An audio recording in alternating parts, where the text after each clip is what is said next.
নির্বাচন হতে হবে এবং সেই নির্বাচন করার জন্য সে প্রস্তুতি নিয়ে মাঠে নেমেছিল, কিন্তু তাকে হত্যা করে নির্বাচন বাধাগ্রস্ত করার চেষ্টা হচ্ছে।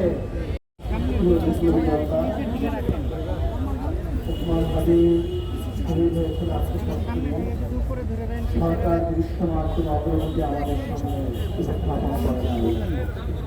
আমরা আপনাদের মাধ্যমে সরকারের কাছে একটাই দাবি জানাচ্ছি, শহীদ ওসমান হাদির গোটা ভূমি চক্রকে জাতির সামনে উপস্থাপন করুন।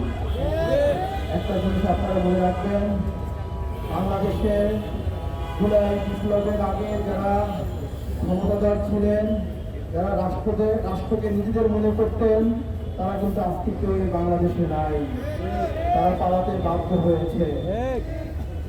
ওসমান হাদির বিচার যদি না হয়, আপনারাও একদিনে বাংলাদেশ থেকে পালাতে বাধ্য হবে।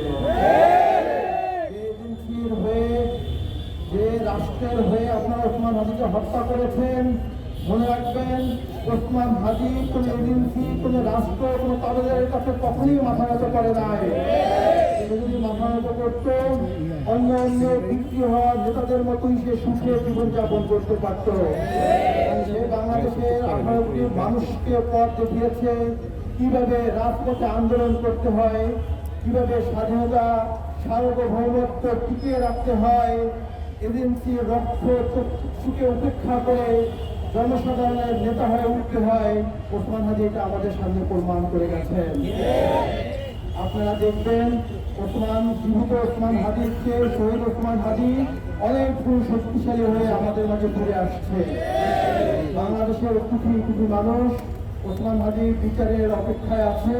সরকারের কাছে আমি অনুরোধ করব, আপনারা যারা রাষ্ট্র ক্ষমতায় থাকাকালীন অবস্থায় ওসমান হাদিকে হত্যা করা হয়েছে, এই হত্যার দায় আপনারা এড়াতে পারবেন না। আপনাদেরও বিচার হবে, আজ হোক 10 বছর পরে হোক, বিচারের কাঠগড়ায় আপনাদেরকে দাঁড়াতেই হবে।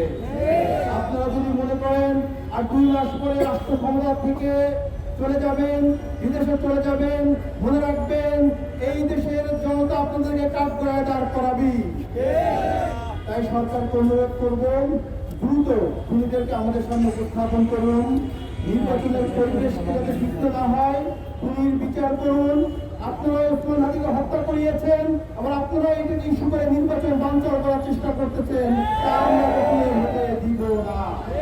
ওসমান হাদি বলেছিলেন ফেব্রুয়ারিতে দেশে নির্বাচন হতে হবে এবং সেই নির্বাচন করার জন্য সে প্রস্তুতি নিয়ে মাঠে নেমেছিল, কিন্তু তাকে হত্যা করে নির্বাচন বাধাগ্রস্ত করার চেষ্টা হচ্ছে।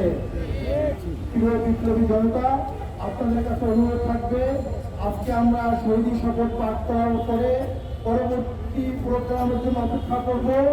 পরবর্তী প্রোগ্রাম থেকে খুনিদেরকে গ্রেফতার করা না পর্যন্ত রাজপথ ছেড়ে আমরা যাব না ইনশাআল্লাহ।